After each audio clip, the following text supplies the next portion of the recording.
Devar, would you like to do the introduction this time, for a change? Alright, let's see. Greetings, one and all, and welcome to Mad Wrestling, our podcast show. Scooby-Dooby-Doo! you just wanted to do that, didn't you?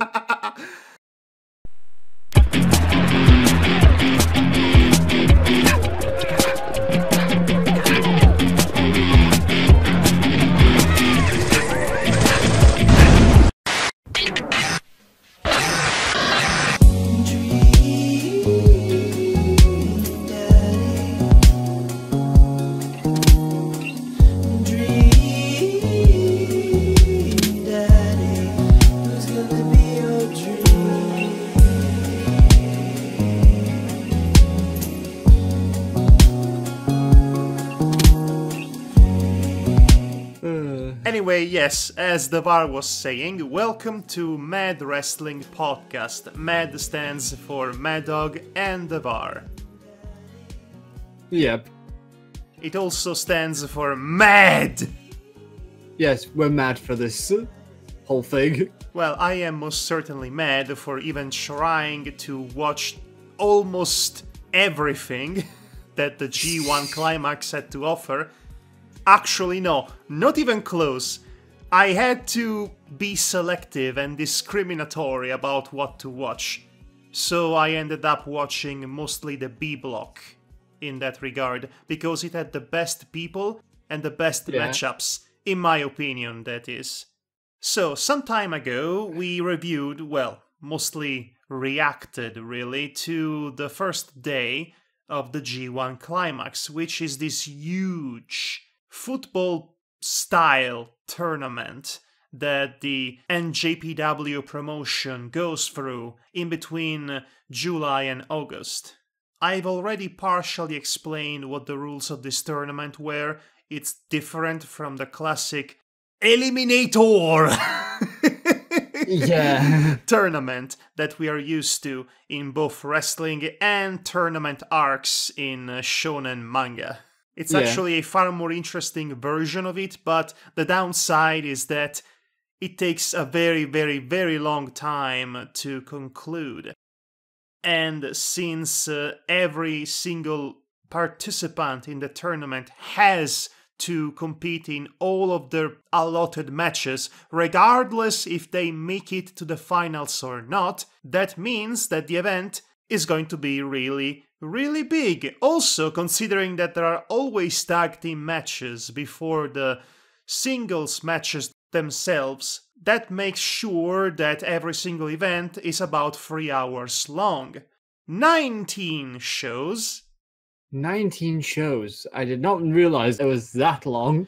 Approximately 91 matches. Jeez. And we talk about how WWE puts on too many wrestling shows. Yes. So, of course, we watched it. Well, I watched only the important ones, so... They're all important, Devar. I can assure you. Because you would think that all of these people, all of these guys, have to compete in a lot of wrestling, right? You would think they would conserve their energies for the really important matches, for the matches that are considered to be the most important, do or die in the entire tournament.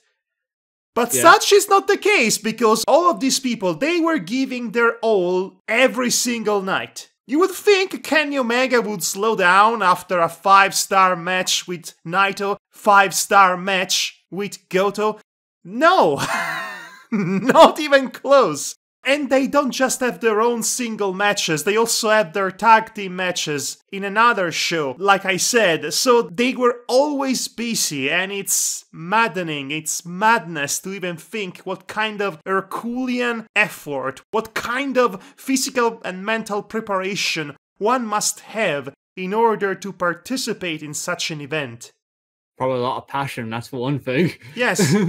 Every wrestler has 9 single matches, and subsequently 9 tag team matches as well.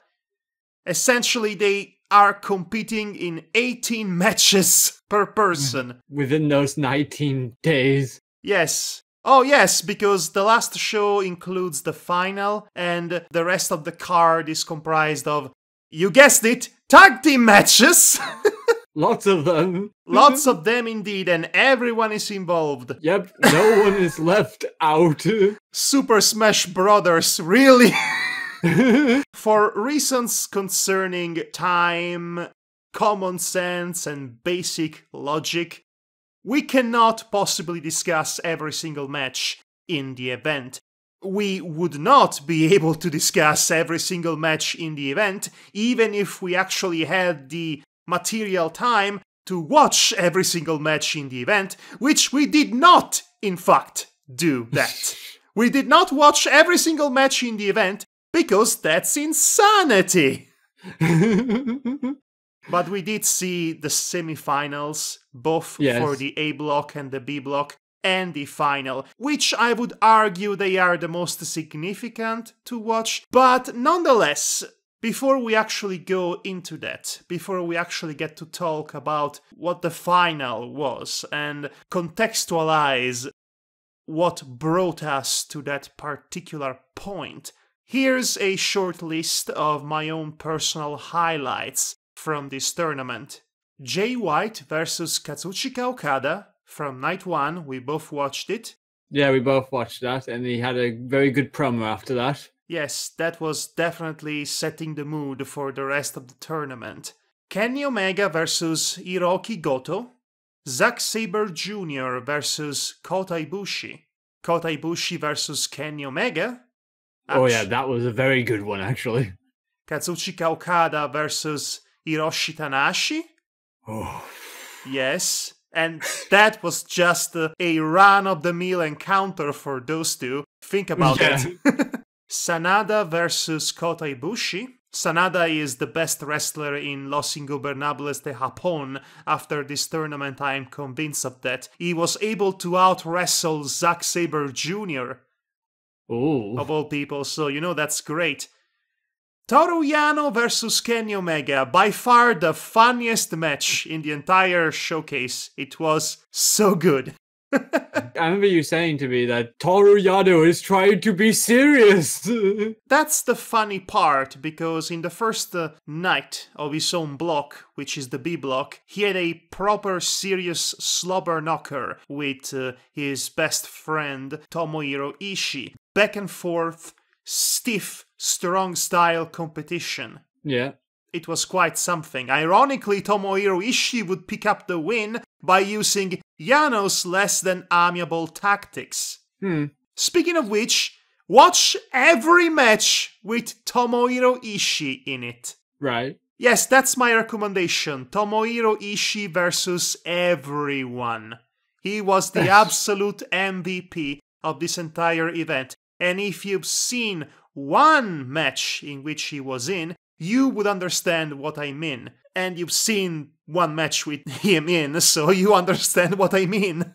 Yes, I do. I know. He was the guy who actually stopped Kenny Omega's winning streak up to 12 points with his first pinfall loss, which automatically gave Ishii the opportunity to challenge Omega. A match that I am positively salivating about. It'll be an interesting has become, I think, my favorite at this point. They call him the Stone Pitbull, and for good reason. He is this relatively small man. He comes to the ring, he is usually the smallest man in the fight, and yet he no-sells the offense of people that are twice his size. He just shrugs their elbows and their chops off as if they were less than mosquitoes, and then he tries to encourage them to do better, and they try! And every time that becomes such compelling viewing. Ishii is also a surprisingly versatile wrestler.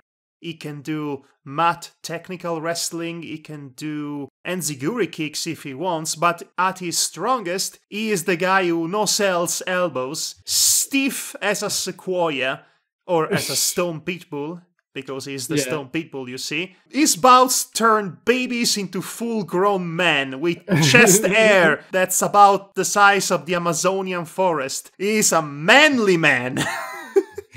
He is the man who gives you manliness. I just love it that he is not that imposing physically, and yet he wrestles like he is the Undertaker mixed with the Ultimate Warrior, in terms of selling, that is. I love it. That is one of the reasons why he became my favorite real fast. Yeah, I know he's not going to win against Omega, because I doubt Omega will lose before Wrestle Kingdom. He has to face the winner of the G1 Climax after all. But still, a part of me really would love to see Ishii winning the title. Omega, my gosh, Omega has been unstoppable. Up until he met the immovable object, which was Ishii. So that's an interesting story going forward. But anyway, I've talked about Ishii for far too long. This really isn't about him, even though he's involved in the semifinals, but he's not really mathematically in the game at that point. And we will contextualize whatever it is I just said by bringing up the point system for this tournament. So, Devar. Every win and loss draw gives you a set amount of points, essentially. Yes. Winning gets you 2 points. Drawing is a 1 point, I believe. Yes, a draw is 1 point for each competitor. And there are 30 minutes time limits in these matches usually. So, if you, for some reason, go beyond that limit, 1 point is awarded for each individual. Yeah. Now, I have to rectify a small mistake that I have made before. In case of a disqualification or a count-out, the winner still gets 2 points. It's a good thing too, because this system is already a bit difficult to grasp at first, without any further complication, that is. Right. Okay, so starting from the bottom of this list, essentially, for the A block, we have Yoshihashi with 4, Togi Makabe, who also had 4. 3 competitors had 6 points. These were Hangman Page, Bad Luck Fail. Fale, that's, sorry, his name. Bad Luck Fail. That's the worst wrestling name of all time. I'm sorry, Fale. You know, he had killed man for far less. He still wants to kill the announcer for misspelling his name, so... Yeah, Devar, if I were you, I would get a stronger lock for your door. That's what I'm saying. And the third person who got 6 points was Michael Elgin. 2 competitors had 8 points at this point, which were Minoru Suzuki and Evil. Evil has been doing great after his first loss against Michael Elgin. And then we have 2 competitors who had 12 points at this point. Kazuchika Okada. Say it again, please, I dare you. Kazuchika Okada. You can just say Okada, nobody will blame you. And the other person is Jay White, the person we mentioned who beat Okada in the first day. Indeed. And they both had 12 points. Mm-hmm. And the one with 14 points on this day was Hiroshi Tanahashi. Hiroshi Tanahashi, the original Dream Daddy. He has been doing exceptionally well in this tournament. He is the only one who ranked 14 points in the entire tournament. Yes, including the B block. And basically that means he's only been defeated once out of 7 matches. And the one who did beat him was none other than Jay White. So really, when it comes to the deciding factor to determine the winner of this A block, it all comes down to 3 people. 3 key players. Jay White, Kazuchika Okada, and Tanahashi. White has defeated both Okada and Tanahashi in the first 2 nights of his own block, which was an impressive achievement. Unfortunately for him, Tanahashi did not suffer any other loss across the entire tournament, ranking up to 14 points, which is astounding. And Okada himself, after a rocky start with 2 consecutive losses, again, one against Jay White and the other against Bad Luck Fail. That's his name now. Bad Luck Fail. I love it. After that, he had an impressive run and he did not suffer any more losses, ranking up to 12 points. So due to the unique circumstances that brought us here, even though Jay White has victories against both these guys, he still does not have the necessary amount of points to actually have an easy pass to the next phase of the tournament, because he's at 12, while Tanahashi is at 14. So that's the one case in which a win against that guy did not count, because that guy was unstoppable in any other circumstance.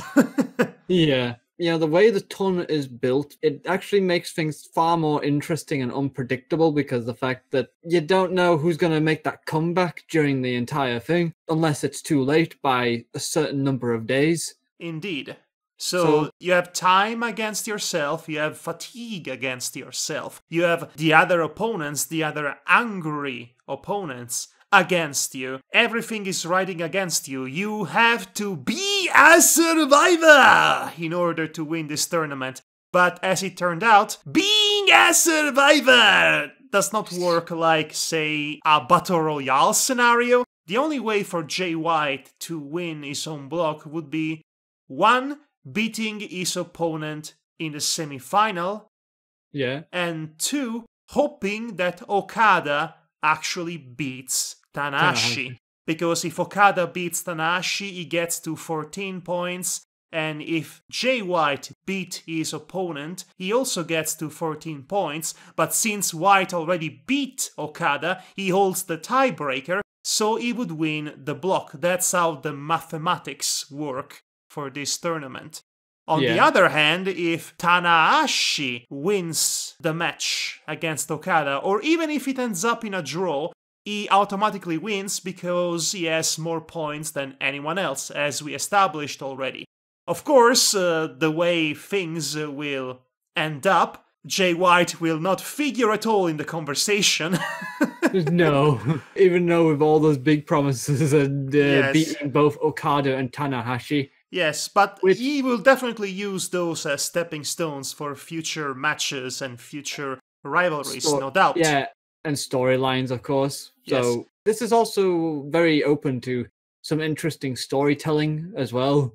You may have won the tournament, but I beat you in that tournament. Yes, that actually has happened before. In fact, I believe something like that has happened every time in between the G1 and Wrestle Kingdom. You know, somebody would come out and say, I've beaten you in the tournament, so I will challenge you for the right to main event Wrestle Kingdom. I have a feeling that a certain someone might challenge a certain someone else for that right in some of the coming events during the rest of the calendar year. But let's go in order. Let's look at the match results and how many points these athletes ended up with by the end of their own blocks. Yeah. So Yoshihashi pulls an upset victory against Hangman Page, which brings him to 6 points.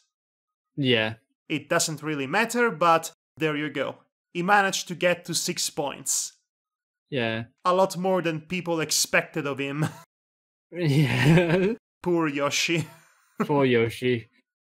Then next up after that, we had Togi Makabe versus Michael Elgin. I could have swore that match happened before the one we just talked about, but I could be wrong.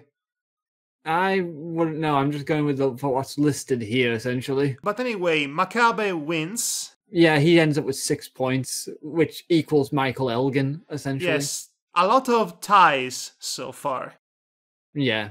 Then we have Bad Luck Fale and Minoru Suzuki. Now, this match was a lot of fun. What happens when you get a vicious bastard versus a bigger bastard.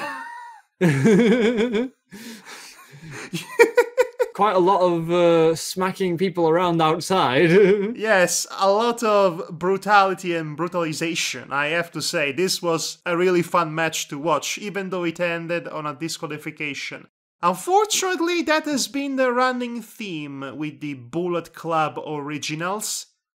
If they don't get to win the way they want, they will spoil the match for everyone involved and end up on a disqualification. Honestly, they've done it so many times, it has become annoying.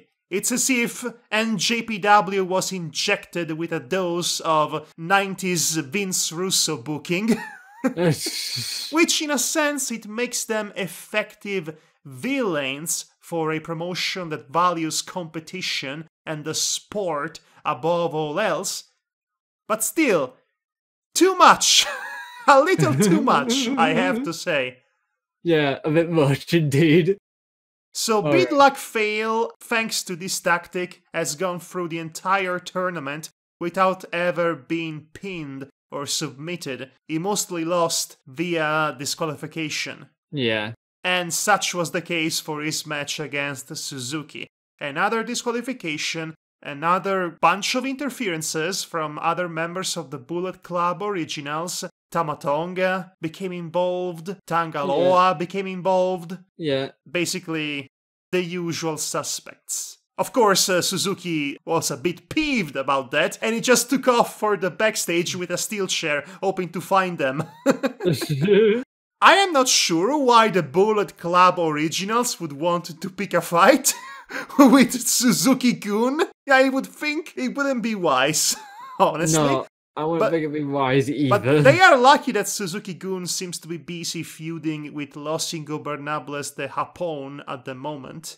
Well, clearly their objective was to spoil the show for everyone, and in a way they kind of succeeded, to the point, in fact, that the chairman of the promotion, or what I'm assuming is the figurehead, because I don't actually know if Harold is the chairman of NJPW, yes, that's his name, Harold had to come out and say, no, this will not pass, this is very unorthodox, and they get banned off the building, and you know what? Yeah. Funnily enough, when such an executive decision is made in NJPW, it actually matters.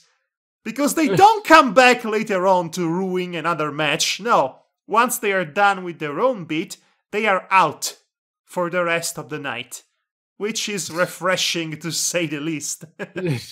Yeah, it's refreshing to see something actually stick for once. Yes, respect my authority, says Harold. I sure hope his name is Harold, because I don't want to call him anything but Harold from now until the end of time. Okay, so the next matchup was Jay White versus Evil.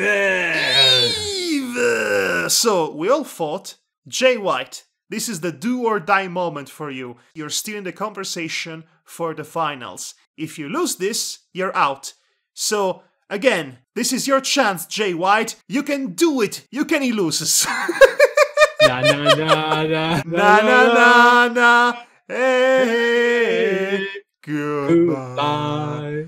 He could not outsmart the Prince of Darkness in the end. And oh boy, he tried. Yes, it was definitely a well-fought match, that's for sure. Yes, he tries to hit Evil with a steel chair with the referee momentarily dazzled and dizzied. But Evil surprises him with everything is evil, which is his STO finisher, and he picks up the victory. I like to think he said to the boy, try again in 10 years, punk. I have to admit, all these matches really, while they were all good so far, they didn't really leave me on the edge of my seat or feeling anything for other than, hey, this is a pretty good match. Well, this is nice. Well, funny you should say that, because then we have Katsuchika Okada versus Dream Daddy Tanahashi. Yep, Tanahashi versus Okada. The ace of pro wrestling versus poor man Doink the Clown. Okada did not come out with a balloon. Now, he has ditched the balloons, apparently. I think the balloons have hit the peak of interest. At some point, he just started to deflate balloons in front of a live crowd. The commentators were really weird, saying something about balloons are banned from this. Apparently. I remember the commentator saying something to that effect. So up until this point, we've seen the funny Okada, the midlife crisis Okada, Balloon Man Okada, Pennywise sans the makeup Okada, with the balloons and all that. We all float down here. But the Okada we saw tonight, that was the old Okada. That was the real Okada. That was the main event Okada, the absolute main event act, the one who had dominated the heavyweight main event division of the company for 2 long years. Yeah. This is the Okada we get against his historic rival, Tanahashi.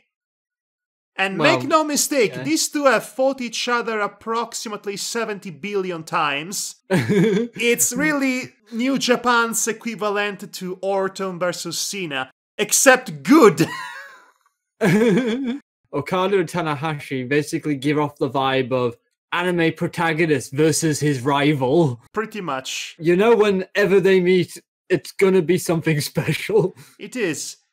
And when they do wrestle, they wrestle in such a particular style. I like the unique feel, the unique feeling that each matchup is able to evoke. An Ishii match will always be different from a Zack Sabre Jr. match, for example. Yeah. And when you get the two together in the same ring, the contrasting styles really end up elevating each other for the benefit of the wrestling itself. And the same can be said about Okada and Tanahashi. They have a similar repertoire. They are both very complete athletes, able to excel in whatever they try to do, whether it be high-flying, risk maneuvering, or mat wrestling, or fast, hard-hitting knockouts. They have such great chemistry, the kind of great chemistry that's been honed through years of competing against each other. They got to know each other quite a bit, and you could definitely see that from how they sized each other up as if they had a familiar feel to them. And I like how every result, every move that has been tried or done in any of their previous matches actually carries over with a different result in their newest bouts. They have great attention for the continuity in and out of their continued face-to-faces. Once again, this match, for these two, it was just average. Yes. I want you to think about that. They just had a title encounter not 3 months prior to this one. So their last encounter wasn't even all that long ago. Of course, at the time, Okada won and retained the title. It was his last successful title defense before meeting Kenny Omega at Dominion. Yeah. And before that, the last match they had was at the G1 Climax of 2 years ago, which historically ended in a draw, because there is no way these two could actually be able to defeat one another in less than 30 minutes. That's how heated this rivalry is. That's how greatly intertwined these two men's careers and wrestling styles and feuding are. Yeah. And the last one before that was the main event of Wrestle Kingdom 10, which went on for approximately 48 minutes. Jeez. Yes. That was their longest match. The only match that goes on longer than that is Omega versus Okada. Yes, both of them, in fact. The one that went for 60 minutes and the one that went for 64 minutes. Yes, they are workhorses, and it's especially impressive for Tanahashi considering he's 42, and yet he is still wrestling at such an high level, high main event quality level, and he does not seem to be anywhere close to let up some of his momentum, which is astounding if you think that he's been a main event fixture for this company since 2005. Yeah. Listen, I'll say this. John Cena versus AJ Styles, SummerSlam 2017. A match that we all loved. Looking back at it now, that match was trying to be Tanahashi versus Okada. It is paced and structured in a very similar way, if you compare the two bouts back to back. As soon as I watched this 30 minutes encounter between Okada and Hiroshi, I recognized the similarities in terms, again, of pacing, of structure, of every move having such an impact that stops the world on its track to take it all in. That is the kind of feeling that Cena and Styles were trying to go for. And they did a fantastic job, but really their best effort only looks like an average Hiroshi Tanahashi versus Okada match. Which is saying something. Can Okada or Tanahashi beat the other guy in less than 30 minutes? As it turned out, they cannot. Nope. The last 10 seconds, you think the guy's got it with the frog splash. No, okay. And the match ends. You think Okada is going to nail him with the Rainmaker, and then Tanahashi goes for the High Fly Flow, which is how he calls his own 5-star frog splash. But Okada just kicks out of it in the last 10 seconds of the match. Tanahashi doesn't miss a beat and wants to try it again, but he cannot continue because the match is over. The time has run out. Fun fact. Yeah. Dream Daddy has not been able to beat Doink the Clown since 2015. He was really going for a win finally against his heated rival, the man who has beaten him, and he still could not do it in less than 30 minutes. You have to imagine that has got to sting. Yeah. Nonetheless, it was a draw, and as we established before, a draw means a victory for Tanahashi because he has now 15 points. So that means he goes in automatically as the winner of his block? Automatically, yes. Boy, what a hard-fought bout. There were so many counters of the Rainmakers, so many spinning into the tombstones from both of the guys. Yes, I still cannot believe that the tombstone is not a finisher. It's a preparation move for a lariat. It's kind of crazy, that, isn't it? I mean, not as crazy as Sanada sacrificing his submission victories to do moonsaults. So that was the A block. Dream Daddy goes to the finals, waiting to find out who his opponent is. I would like to point out that neither of us can really be truly appreciative of how much loved this man is by his fan base. The passion pouring from his sweat pods. Yeah, and as he can barely stand for his post-match interview. His body has been broken, but his spirit lives on. He still wants to be the guy. He is not ready to be the past. That's his story going forward. I was going to bring that up later, but okay. The B block, right? The B block, okay, so as I said before, the B block is where the best action was at, in my personal opinion. Okay, so starting from the bottom, the wrestlers we have, 2 wrestlers had 4 points going in, Toru Yano and Juice Robinson. Juice Robinson did not do all that well for himself, sadly. Part of it was his broken hand, which was constantly part of the storyline. Yeah, to say that he's literally named after the orange juice that we have, Robinson's juice. So I did not know that. actually, that was the type of juice you were drinking while you were here, actually. I was drinking Juice Robinson? Oh gosh, that sounds raunchy.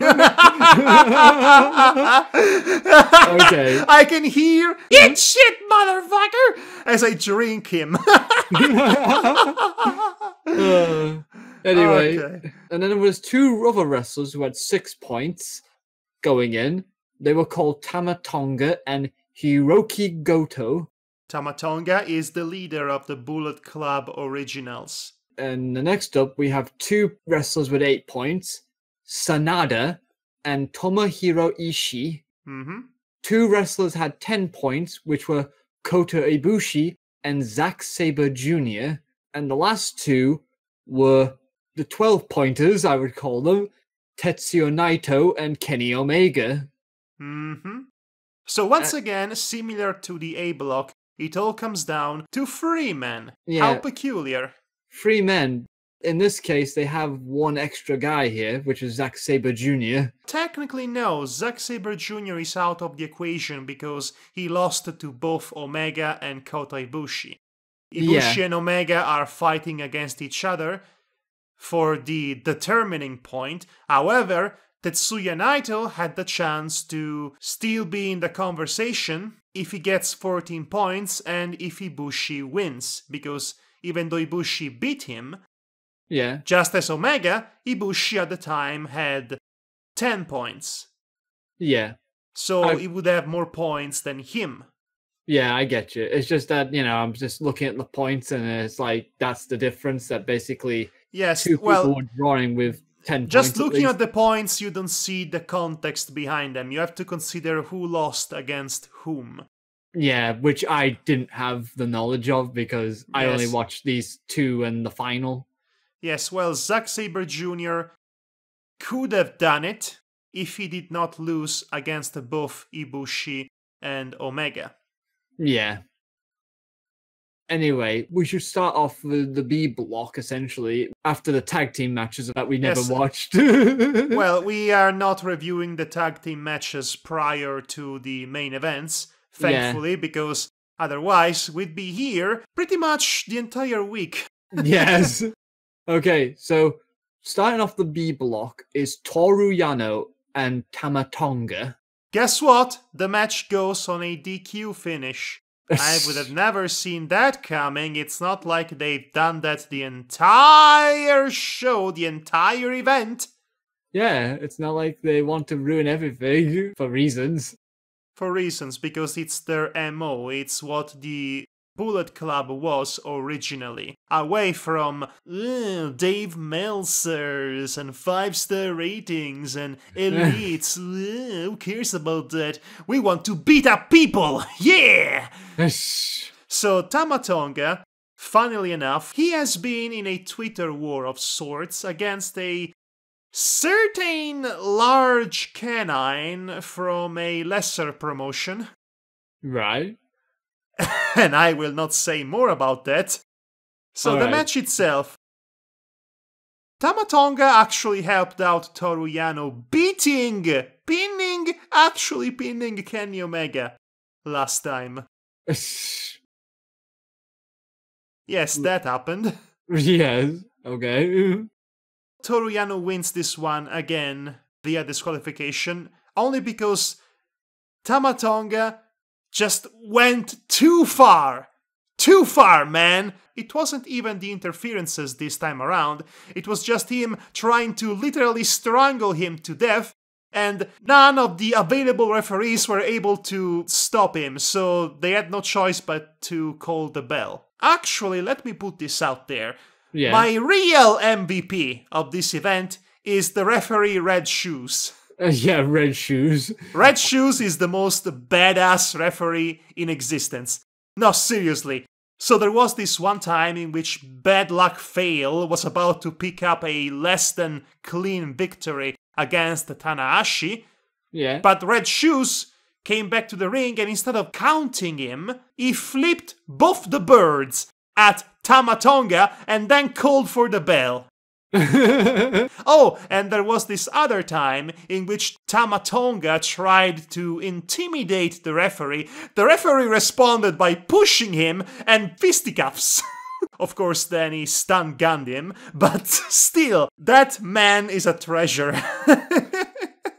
I think I remember at one point, in one match we'll be talking about later, laughing because the fact that Red Shoes, in order to get really fast to the pinning situation to count the pin, he does an action-packed leap over near to where they are, you know, just to get to the point so he can do the free count. and I'm like, whoa, we got an action hero here.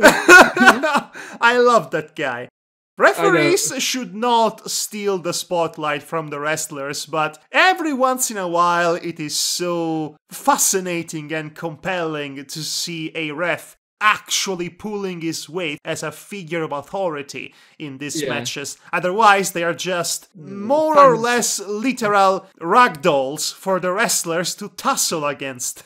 Referees have to have personality if they want to be remembered. These days, you can't remember one ref from another. Technically, you shouldn't because they are referees, but I think NJPW nails that sweet spot in between unintrusive and filled with personality.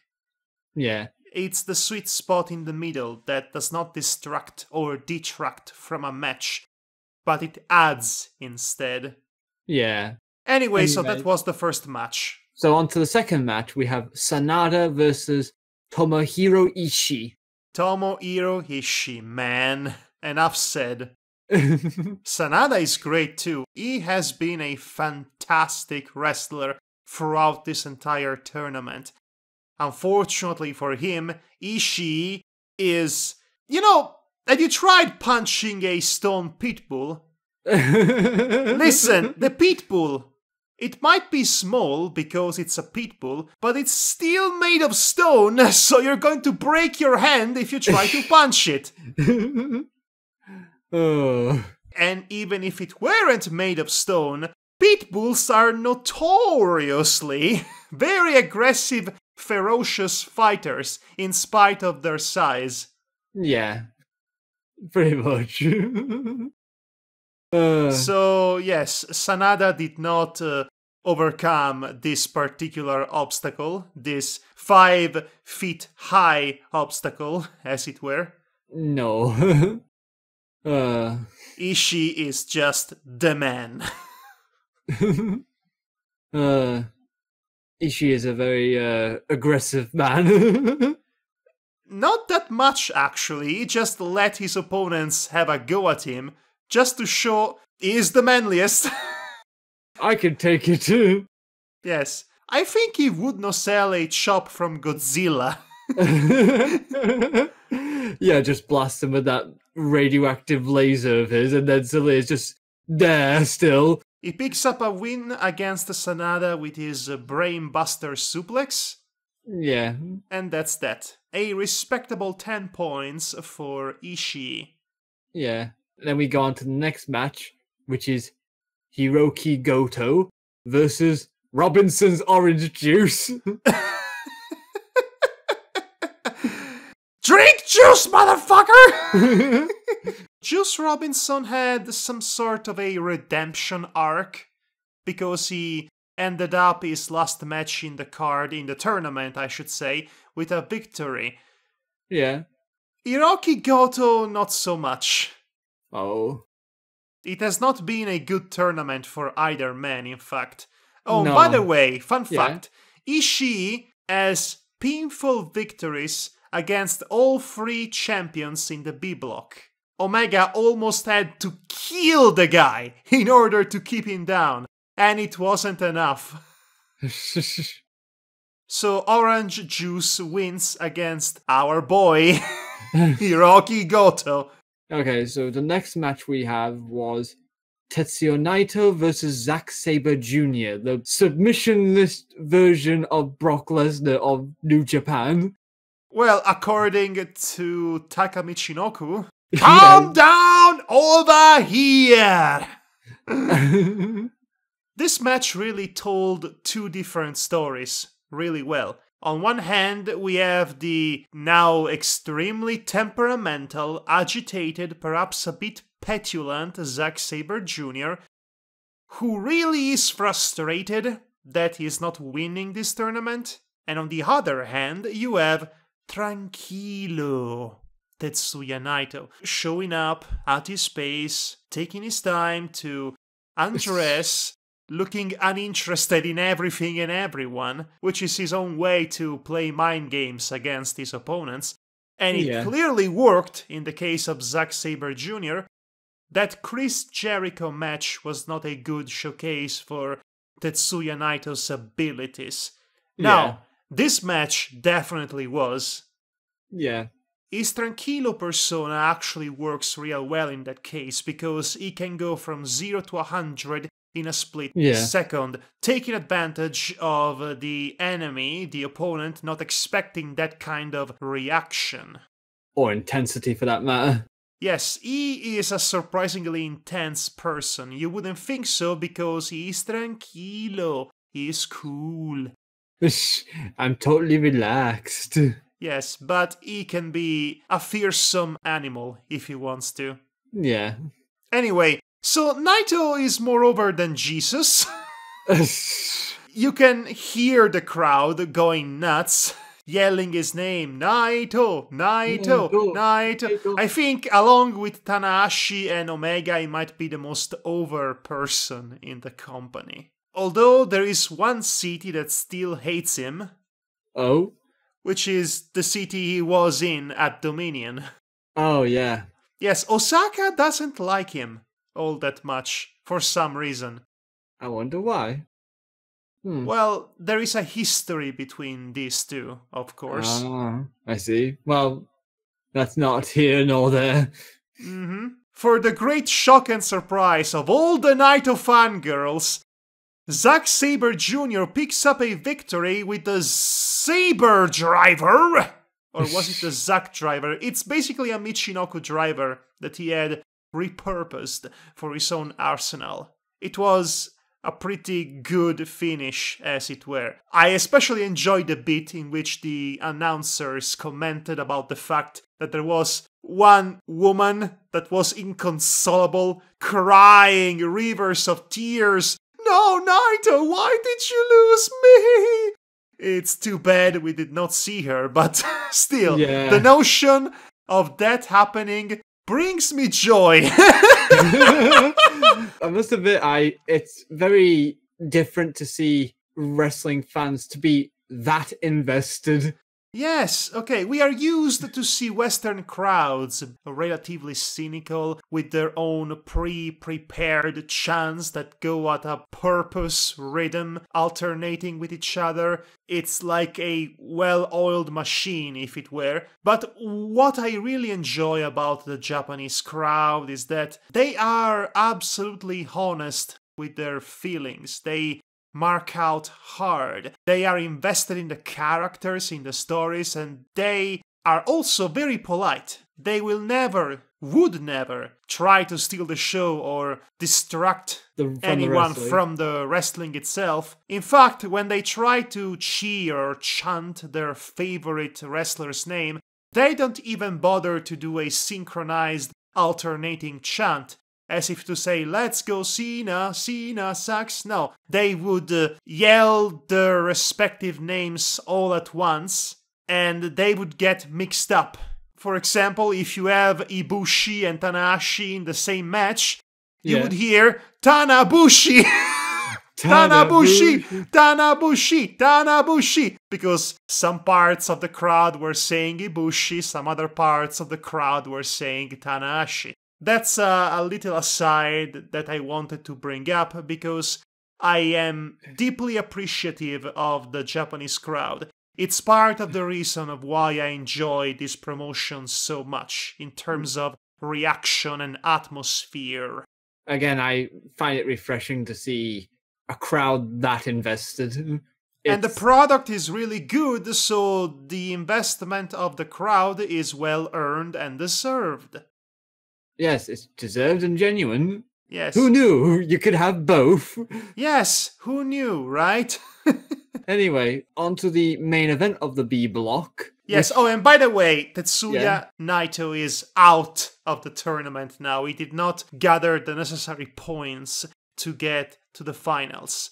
That loss against Zack Sabre Jr. was the nail on the coffin. So once again, it comes down to the two guys in the final. And oh boy, was this match anticipated. Let me tell you. This match was definitely something, because it was Kenny Omega versus Kota Ibushi. The historic rivals then become golden lovers. Apparently, according to the commentators, the anticipation for this match was so high that they had to start selling tickets for people to stand in the arena and watch it. Because because they sold out all the seats, but people still wanted to get in, even if that meant standing all the time. And there was so much in terms of demand, pure demand, that they had to start charging people for standing in the arena in order to watch this main event. That's how much anticipated this encounter was. And for good reasons. Wow, okay, so we said before that Tanahashi and Okada have a similar wrestling style and they work well together. The same goes for Omega and Kota Ibushi. They are almost exactly the same wrestler in terms of style. Perhaps Kota Ibushi is even marginally better, I dare say, after seeing him in action this entire tournament. Well, yeah. So if you have them involved in the same bout, you can rest assured there is going to be a lot of suicidal high-risk, high-reward maneuvering and a lot of stiff slapping and hitting, and it's going to be a brutal affair. My gosh. It was very brutal, especially the knees. Yes, it was exactly what we've gotten. Oh, the knees. Oh, gosh. I really like the context behind the bout, so to speak. You know, compared to all the others, this one I really ate up because the fact they are old rivals, they're friends now, sort of thing. But yet they still want to face each other with the same intensity because they respect each other and all that. They also want to win because winning is important. But that's what makes this so interesting. It's not just I want to win. It's like I want to win, but I also want to fight you. I want to prove I am the better one. Yeah, because golden lover. They seem like good friends, by the way. Yes. Especially since they play Fire Pro Wrestling 2 together. I just love this too. The emotional weight was really strong with this one. So Kenny Omega, you can tell he was struggling to put aside his feelings for the man. You can just tell by the way they look at each other, by their grievous expressions, that they don't really want to do it, but they have to, and maybe they also want to. It's complicated, man. Yeah. So Kenny Omega, in order to get over his emotional hang-ups as fast as possible, he went immediately hard as a rock against Ibushi. You know, he compartmentalized his emotions and he just wrestled the match, tried to wrestle this match like he would wrestle any other match. Which is to say, killing himself or his opponent. The same goes for Kota Ibushi, really, which might be even more insane. There is this one move he does, which is a German suplex, where the opponent is actually deadlifted from outside on the apron. Crazy maneuver. That is absolutely crazy, and that was not even the most crazy execution of that move. I've never seen it done, and it's like, it just leaves you speechless seeing it, because you're like thinking to yourself, no, he cannot just, German suplex him from the outside into the ring. Well, he did, and when he did it to Tetsuya Naito, it looked even more dangerous. Yeah. Oh, and let us not talk about his springboard 180 moonsaults. Oh, yeah. To the outside. Oh boy, Kota Ibushi. Ibushi is like a madman. He is a madman, my gosh. Remember when I said to you that whenever I watch a Will Ospreay match, I'm always worried he would kill himself? Yeah. Well, never mind that. Kota Ibushi is the new Will Ospreay. The day we get these two guys in the same match against one another is the day in which the entire planet flips on its own axis and ends up on the sun. My gosh. Yeah. They would rewrite the book on flippy shite. Yeah, all the flippy shit. Ibushi manages to garner a victory against his golden lover, which is incredibly important. He does it so with his finisher, which is that knee to the face, the kamekoya or something along those lines. I'm probably, very possibly, mispronouncing it, because I am going with the assumption that the announcers are mispronouncing it as well. So Ibushi beats Omega and concludes his B block as the victor with 12 points. He will advance to the final to face Hiroshi Tanahashi. Ooh boy. Yep. That is going to be a match and something, but wait, we've already watched that match. Yes, we watched. By the way, no time limit. Points are no longer relevant. It's about one fall to a win. Yeah. What did we think of the final, by the way? Oh. It was good, wasn't it? I mean, what else is there to say? Of course it was good. Everything has been good so far. What a match. What a match! What a 35-minute long match that was. Yes, it was really good. I especially enjoyed the finish. My gosh. Did you see that one move that Ibushi did? He did a backflip, but landed with his knees on his chest. You know, describing Ibushi's moveset is akin to try and describing James Joyce's Ulysses to a non-initiated. It's not going to be easy, is all I'm saying. I know, but I'm still describing it the way I'm describing it. I really liked the, the emotional weight again with both of these stories, essentially.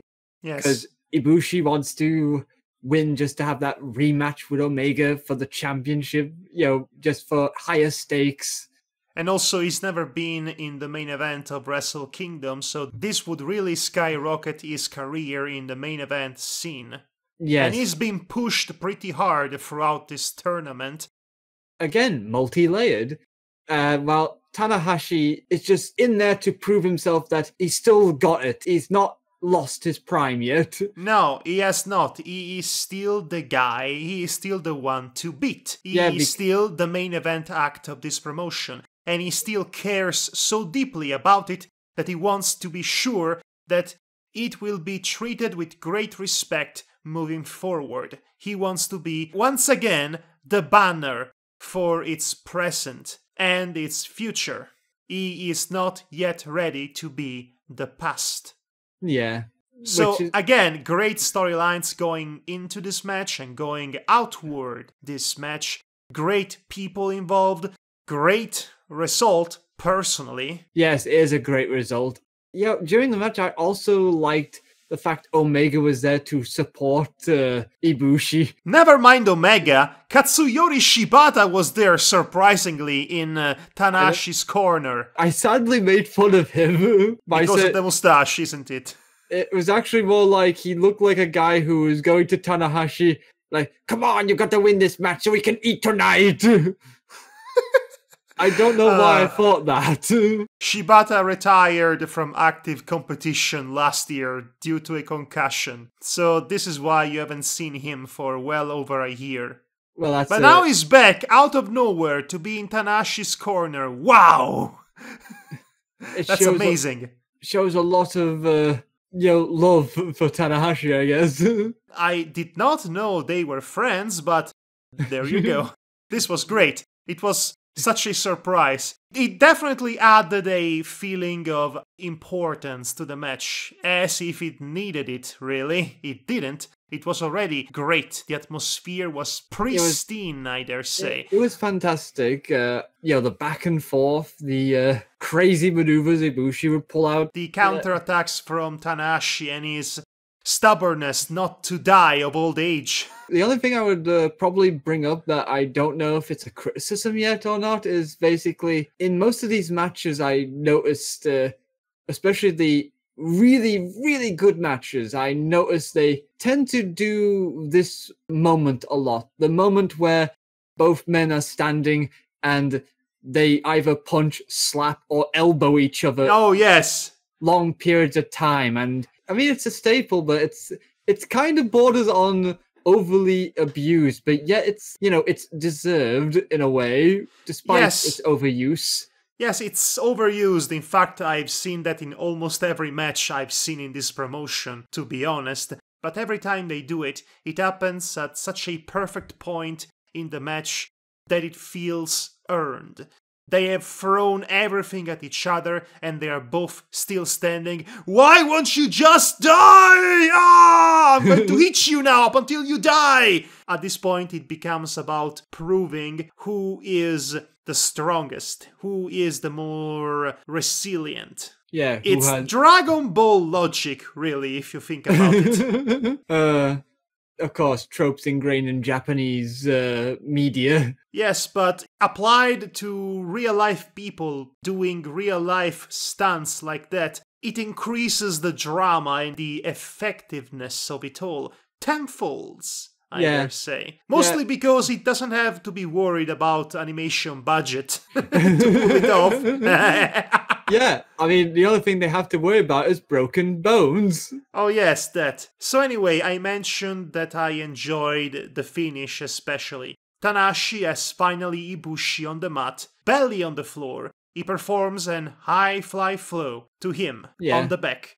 And then he goes back up on the post. And Ibushi was getting up again, the bastard. Tanahashi does another high fly flow which turns into a crossbody to the standing Ibushi. And then he climbs up to the post a third time and finally, high fly flow, 1, 2, 3. Tanahashi wins his third G1 Climax.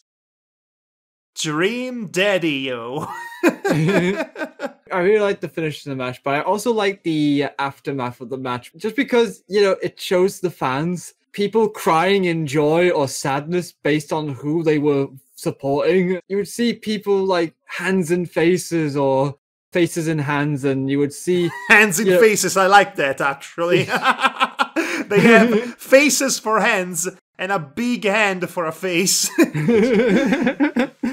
And you would see other people like they just saw the greatest match they've ever seen and like looking so happy. It's great. It's great. I enjoyed how Tanahashi basically milks it for the crowd for a good 30 minutes and they are eating it all up. And he comes out as such a genuine, nice guy that you want to cheer for. It's impossible not to like this man, I think. I love Tanahashi was about to leave, and then it was like, no! Okay. And then he like comes back and like, okay, I'll just rock out here for a couple of more minutes just for you. Yes, he rocks out like the rock daddy he is. And then he breaks the air guitar, and then someone throws him an invisible guitar again. And he does more air guitar, riffing and all that. It's quite amusing, really. Honestly, I'm surprised he still has the energy to do any of that, considering that match he was in must have killed him. Yeah, all 35 minutes of it. Yes, I repeat, 35 minutes. That's nothing. He can go on for 48 minutes, apparently. Oh, yeah, but still, 30 plus minutes is nothing to... sneeze at, yes. Sneeze at. Okay, so I want to discuss with you the actual booking decision, the result of this tournament, because on one hand, you might be thinking that Tanahashi winning the G1 Climax feels like a relatively safe choice, really. They could have pushed someone new and talented, like Kota Ibushi. They could have had him in the main event, or Jay White, or anyone else. They could have done that. However, I, for once, would like to say that I support the idea of John Cena winning. For once, and I will explain why. Yeah, please explain, because I was actually all for Tanahashi winning, to be honest, just based on emotional weight alone. Yes, of course, well, that has to be considered, but on a meta-textual level, which is what analysts like us are here to do, yes, here's what I like about this booking decision and why it makes sense on a longer term. Ibushi is young. He has his entire career before him and is already this good at this stage in his life. Tanahashi, although he's 42, he is still just as good as he was 10 years ago, if not even better. He has not relented his passion and his ability. He has dominated his own block, in fact, and delivered such great matches with every other people. We are at the stage in which you can basically go over as a character, as a wrestler, simply by being in the presence of a Tanahashi. That's how Jay White's own push started last year. He was competing against Tanahashi in a Intercontinental Championship match at Wrestle Kingdom 12. He lost, obviously, but then he went on to beat Omega. And since then, he has been pretty much a meteor. Even though he did not win this tournament, that's not it for him. That's only the beginning. And that's the point. For most of these young people, this is only the beginning. But as for Tanahashi, for someone as good as Tanahashi, for someone as reliable as Tanahashi, realistically speaking, how many more main event runs can he possibly have? Realistically, again, he's 42 and he could easily have 10 more years of career, like nothing. Look at Minoru Suzuki, still going strong. Yeah. But again, the same cannot be said about actual main event runs. It will come a day in which he will settle down to a upper mid-card position, like Minoru Suzuki had, and he will no longer be the standard bearer, the main event banner for the company, the one who carried this company in its darkest days. He did all that. He was great. So in that sense, giving him what might actually be his last big hurrah in the main event spot was the correct decision because of the reasons I just listed. Furthermore, we're going to get Hiroshi Tanahashi versus Kenny Omega in the freaking main event of Wrestle Kingdom. That is going to be a roof lifter, that's for sure. Just the thought of it has me salivating. Like that. Yes, let's go with salivating and all that. Yeah. Omega represents the future that he wants to change, the present and the future of pro wrestling, and he's going to Wrestle Kingdom as the bearer of that burden, of that position at the top of the mountain. Yeah, he's going to be carrying that flag, essentially. Exactly. Tanahashi, as the older guy, as the older veteran, on the other hand, represents the past of this promotion, the glory days in which it re-emerged from its ashes to become the juggernaut it is today. But he is not ready yet to be the past, to get lost in the past. He still feels like he is the present. He still feels like he is the man who has the right to carry the promotion to the future. So it's going to be a clash of ideals, a clash of generations, a clash of pillars that carry the weight of the promotion. And that is why already, by the prospect alone of this match happening, that we should pay all the attention in the world. It's going to be great. Even before it starts, I know it's going to break Dave Meltzer in half. Yeah, he's going to basically make it a 10-star match. That star rating system has not aged well. No. So yes, that was the G1 Climax 28! And what an event that was. It was my first G1 Climax as a spectator. And potentially the last, because there is no way I can watch so much wrestling all at once again. Yeah, I don't think I could watch that much wrestling either. Nevertheless, it was great.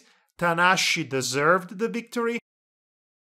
God and Taiji Ishimori are the new never open weight trios champions. Yeah. They snatched it from the Young Bucks and Marty Scurll. Yes, and they did it in a match that was featured in the card for the G1's final. Yeah. I thought it was important to point that out, since it's actually an important result.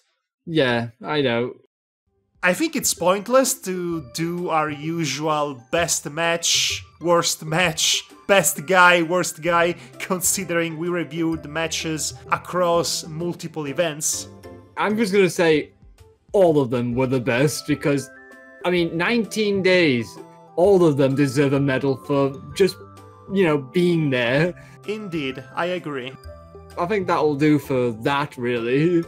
Because what else are you gonna say about these matches and what we just discussed? Although deciding which one was the best match, or the worst for that matter, again, personally speaking, best match is Ishii versus everyone. Right. I am looking forward to All In, which is happening on September the 1st. Oh boy! We're going to get Kenny Omega versus Pentagon Jr. El Cero Miedo. You've never seen a Pentagon Jr. match. Well, I have. So I am definitely looking forward to that one. The show that's been run by Cody, the nicest person ever. Because basically somebody went on Twitter to him saying like, hey, can't make it because, I don't have the finances. And then he goes like, what is your PayPal, sir? You're coming to the show. Oh my gosh. Because the guy bought a ticket. I can't come to the show. And he's like, you bought that ticket. You're coming to the show. I'm going to buy you the hotel.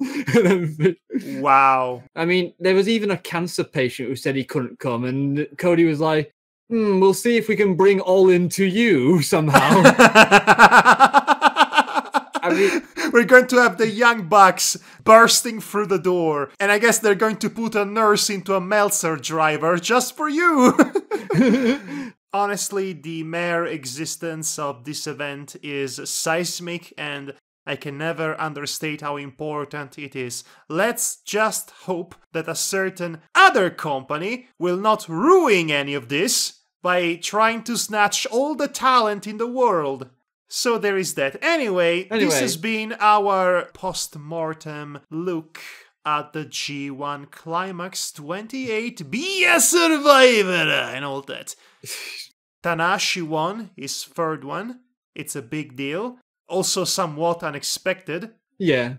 But still, a great show, a great event, and I am just in firm anticipation to see what else is in store for this great, great promotion.